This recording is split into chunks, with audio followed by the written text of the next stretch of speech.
மாணவ செல்வங்கள் அனைவருக்கும் காலை வணக்கம். 6ஆம் வகுப்பிற்கான தமிழ் 3ஆம் பருவத்திற்கான முதல் பாடம். சரிங்களா? பாருங்கள், யூனிட் 1லேருந்து பாரதம் அன்றைய நாற்றங்கால், இது ஒரு செய்யுள். சரிங்களா? பாருங்கள், அதை பற்றிய குறிப்பு பார்க்கலாமா? பாரதம் அன்றைய நாற்றங்கால் பற்றிய ஆசிரியருடைய குறிப்பு ஆசிரியர் யார் அப்படின்னா தாராபாரதி. ஆசிரியர் பெயர் தாரா பாரதி. இவருடைய இயற்பெயர் அப்படின்னா ராதாகிருஷ்ணன். தாராபாரதியுடைய இயற்பெயர் ராதாகிருஷ்ணன். புரியுதுங்களா? அப்புறம் இவர் கவி ஞாயிறு என்னும் அடைமொழியை பெற்றவர். இவரை கவி ஞாயிறு என்றும் அழைப்பார்கள். சரியா? அடுத்து பாருங்க, விடியல்கள், இது எங்கள் கிழக்கு, விரல் நுனி, வெளிச்சம் முதலானவை இவர் இயற்றிய நூல்கள். என்னெல்லாம் நூல்கள்? புதிய விடியல்கள்னு ஒரு நூல், புதிய விடியல்கள். ரெண்டாவது இது எங்கள் கிழக்கு என்ற ஒரு நூல். அதுக்கடுத்தது விரல் நுனி வெளிச்சம் என்ற 3 நூல்கள் பற்றி உங்களுக்கு சொல்லியிருக்காங்க. நிறைய நூல்கள் எழுதியிருக்காரு தாராபாரதி, நிறைய கவிதைகள் எழுதியிருக்காரு. ஆனால் உங்களுக்கு 3 நூல்களை மட்டும் சொல்லியிருக்காங்க. சரியா? அடுத்து பாருங்கள், இப்பாடல் தாராபாரதியின் கவிதைகள் என்னும் தொகுப்பில் இடம்பெற்றுள்ளது. தாராபாரதியுடைய கவிதை தொகுப்பு, நிறைய கவிதைகள் எழுதியிருக்கார் இல்லையா, அந்த தொகுப்பிலேருந்து ஒன்று எடுத்து தான் உங்களுக்கு கொடுத்துருக்காங்க. அதாவது பாரதம் அன்றைய நாற்றங்கால் என்ற தலைப்பில் அந்த கவிதை அமைந்திருக்கிறது. புரியுதா? இதுதான் ஆசிரியருடைய குறிப்பு. மறுபடியும் சொல்லட்டுமா? பாருங்கள், தாராபாரதி, இதனுடைய ஆசிரியர் தாராபாரதி. இவருடைய இயற்பெயர் கேட்ட ராதாகிருஷ்ணன். இவர் கவிஞாயிறு என்றும் அழைப்பார், அடைமொழியால் அழைப்பார். அடுத்தது இவர் நூல்கள் அப்படின்னா புதிய விடியல்கள், அதுக்கப்புறம் இது எங்கள் கிழக்கு, அதுக்கப்புறம் சொன்ன விரல் நுனி வெளிச்சம். புரியுதுங்களா? இதுதான் இவரை பற்றிய குறிப்பு. இப்போ செய்யுளுக்கு போகலாமா? பாருங்கள்,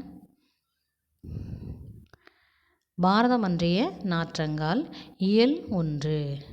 அதாவது இதில் என்ன சொல்கிறார், நுழை முன் என்ன இருக்குன்னா, நமது நாடு வளம் பொருந்தியது. நம்முடைய நாட்டை பற்றியும் நம்முடைய நாட்டு மக்களை பற்றியும், அதாவது தேசத்தை பற்றியும், வள்ளுவரை பற்றியும், காந்தி மகானை பற்றியும் தான் இந்த கவிதை அமைந்திருக்கிறது. புரியுதுங்களா? நமது நாடை பற்றி சொல்லணும்னா வளம் பொருந்திய நம்முடைய நாடு. இங்கு இயற்கை வளங்கள் மட்டுமின்றி இலக்கியங்களும் மிகுந்துள்ளது. நம்ம நாட்டை சுற்றி பார்த்தீங்கன்னா நிறைய இயற்கை வளங்கள் இருக்குது. அதே போலவே இலக்கியங்களும் நிறைந்துள்ளன. இயற்கையைப் போலவே இலக்கியங்களும் நிறைய இருக்குது. இலக்கியங்கள் என்றால் புத்தகங்கள், இலக்கியங்கள், பண்டைய கால நூல்கள் தான் இலக்கியங்கள் சொல்லுவாங்க.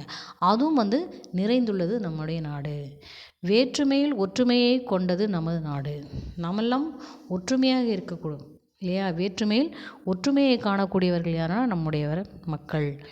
இமய முதல் குமரி வரை வாழும் இந்தியர்கள் அனைவரும் உணவு, உடை, மொழி, நாகரிகம் ஆகியவற்றால் வேறுபட்டிருந்தாலும் உணர்வால் ஒன்றுபட்டவர்கள்.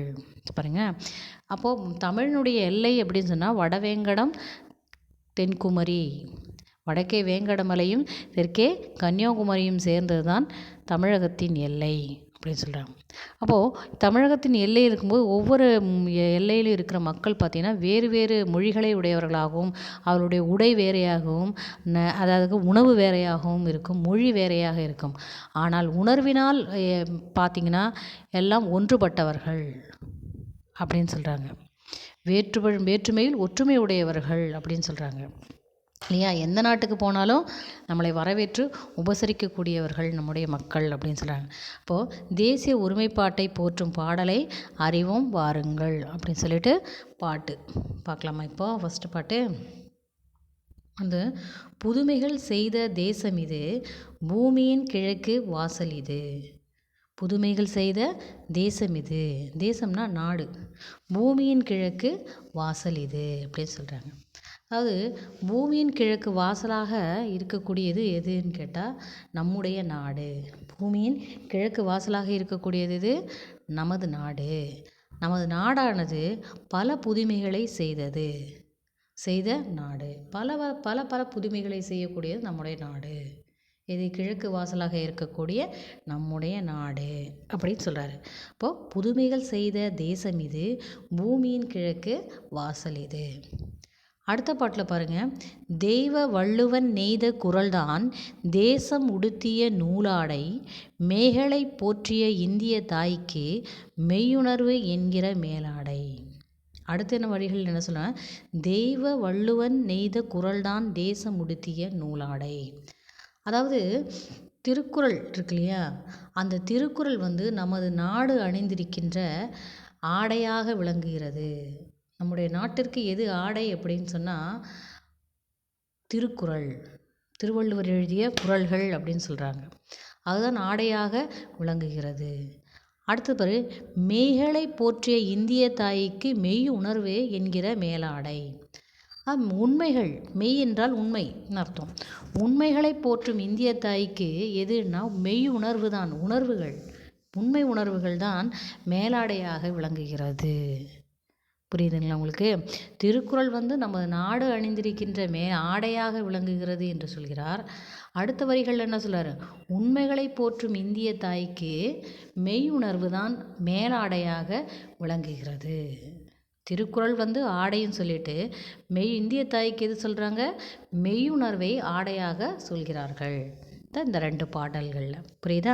இப்போது புதுமைகள் செய்த தேசம் இது, பூமியின் கிழக்கு வாசல் இது, தெய்வ வள்ளுவன் நெய்த குரல்தான் தேசம் உடுத்திய நூலாடை, மேகலை போற்றிய இந்திய தாய்க்கு மெய்யுணர்வே என்கிற மேலாடை அப்படின்னு சொல்கிறாங்க. புரியுதா?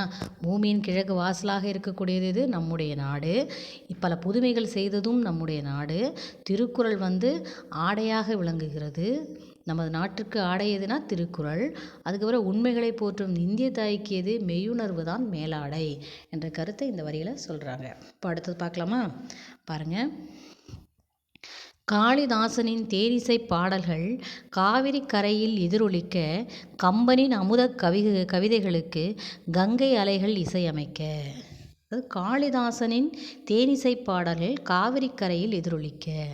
காளிதாசர் இயற்றிய பாடல்கள் இருக்கு இல்லையா, அந்த பாடல்களானது பெரிய கவி காளிதாசர் என்பவர், அவர் எழுதிய பாடல்கள் காவிரி கரை வரை எதிரொலிக்க வேண்டும் சொல்கிறார். காவிரி கரை வரை எதிரொலிக்கின்றன காளிதாசனுடைய பாடல்கள் அப்படின்னு சொல்கிறார். அடுக்கடிகளில் வரிகளில் என்ன சொல்கிறேன்னா, கம்பனின் அமுத கவிதைகளுக்கு கங்கை அலைகள் இசை அமைக்க. கம்பன், கவிக்கடவுள் கம்பன் சொல்லுவாங்க. கம்பர் எழுதிய நூல் கம்பராமாயணம் இல்லையா? அப்போ அந்த கம்பனினுடைய அமுதம் போன்ற கவிதை வரிகள் எங்கே சொல்கிறாங்கன்னா, கங்கை ஆற்றின் அலைகளை இசையமைக்கின்றன. அப்போது காளிதாசனுடைய பாடல்கள் காவிரி கரையில் இசையமைக்கின்றன. கம்பனுடைய பாடல் வரிகள், கவிதை வரிகள் எங்கே இசையமைக்கின்றன, கங்கை ஆற்றில் இசையமைக்கின்றன. புரியுதா? இந்த 2 ஆறை பற்றி சொல்கிறார்கள். காளிதாசனுடைய பாடல்கள் எங்கே, காவிரி கரையையும், கம்பனுடைய அமுதமொழி கொண்ட கவிதைகளை கங்கை ஆற்றுக்கும் இசையமைக்கின்றன என்ற கருத்தை இந்த பாடலில் சொல்கிறாங்க. புரியுதா? அப்போ அடுத்தது பாருங்கள், கன்னிக்குமரி கூந்தலுக்காக காஷ்மீர் தோட்ட பூத்தொடுக்கும் மேற்கு மலைகள் நதிகளை அனுப்பி கிழக்கு கரையின் நலம் கேட்கும் அப்படி சொல்கிறாரு. அது கன்னிக்குமரியின் கூந்தலுக்காக காஷ்மீர் தோட்டம் பூத்தொடுக்கும். அதாவது கன்னிக்குமரி, குமரியை கன்னியாகுமாரி அப்படின்னு சொல்லுவாங்க, கன்னியாகுமாரி அப்படின்னு சொல்லுவாங்க.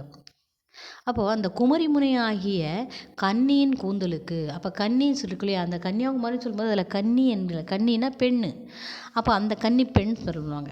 அந்த பெண்களினுடைய கூந்தலுக்கு காஷ்மீர்லேருந்து மலர்களை மாலையாக தொடுக்கப்படுகின்றன கட்டி வைக்கிறாங்கன்னு சொல்கிறாங்க.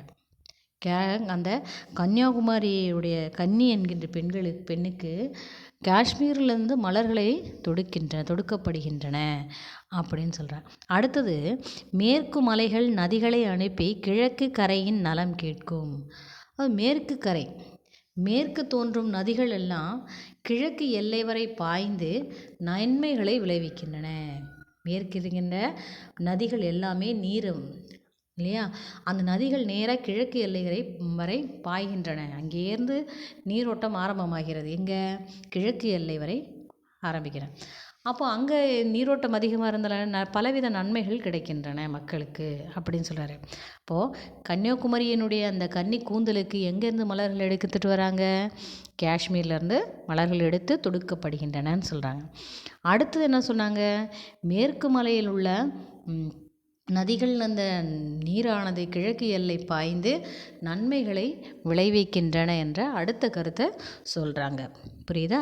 அடுத்தது பாருங்கள், புல்வெளி எல்லாம் பூக்காடாகி புன்னகை செய்த பொற்காலம் கல்லை கூட காவியமாக்கி கட்டி நிறுத்திய கலைக்கூடம் அப்படின்னு சொல்கிறாங்க. இப்போ புல்வெளி எல்லாம் பூக்காடாகி புன்னகை செய்த பொற்காலம், அதாவது இந்த புல்வெளிகள் இருக்கு இல்லையா, புல் முளைச்சிருக்கு இல்லையா, அந்த இடத்த சொல்கிறாங்க. புல்வெளிகள் எல்லாம் பூக்கள் மலர்ந்து, அப்படியே அந்த புல்வெளிகள் எல்லாம் ஒவ்வொரு பூக்கள் எல்லாம் மலர்ந்து இருக்கின்றது. பார்க்கறதுக்கு என்னென்னா பொற்காலமாக இருக்கிறது, பொற்காலமாக புன்னகை புரிகின்றன, அந்த ஒவ்வொரு பூக்கள்லேருந்தும் புன்னகை தெரிகிறது அப்படின்னு சொல்கிறாரு. பொற்காலமாக புன்னகை புரிகின்றன. அடுத்த லைனில் என்ன சொல்கிறானுங்க? கல்லை கூட காவியமாக்கி கட்டி நிறுத்திய கலைக்கூடம், அது கல்லில் செதுக்கிய சிற்பங்கள், கல்லில் செதுக்கப்பட்ட சிற்பங்கள் எல்லாம் காவிய கலைக்கூடமாக காட்சி தருகின்றன. ஒவ்வொரு இடத்துலையும் செதுக்கப்பட்ட சிற்பங்கள் பாருங்கள், அது வந்து ஒரு கலைக்கூடமாகவே இருக்குது. இப்போ மகாபலிபுரத்துலேயே எடுத்துக்காட்டாக பாருங்கள், மகாபலிபுரத்தில் சிற்பங்கள் செதுக்கியிருக்காங்க கல்லில். அப்போ என்ன ஆகுது? அது ஒரு கலைக்கூடமாக மாறிவிட்டது, எல்லோரும் போய் பார்க்கக்கூடிய ஒரு இடமாக மாறிவிட்டது இல்லையா? அதுபோல தான் சொல்கிறார், கல்லில் செதுக்கிய சிற்பங்கள் யாவும் காவிய கலைக்கூடமாக காட்சி தருகின்றன அப்படின்னு சொல்கிறார். இப்போ ஃபஸ்ட்டு என்ன சொல்லியிருக்கேன்?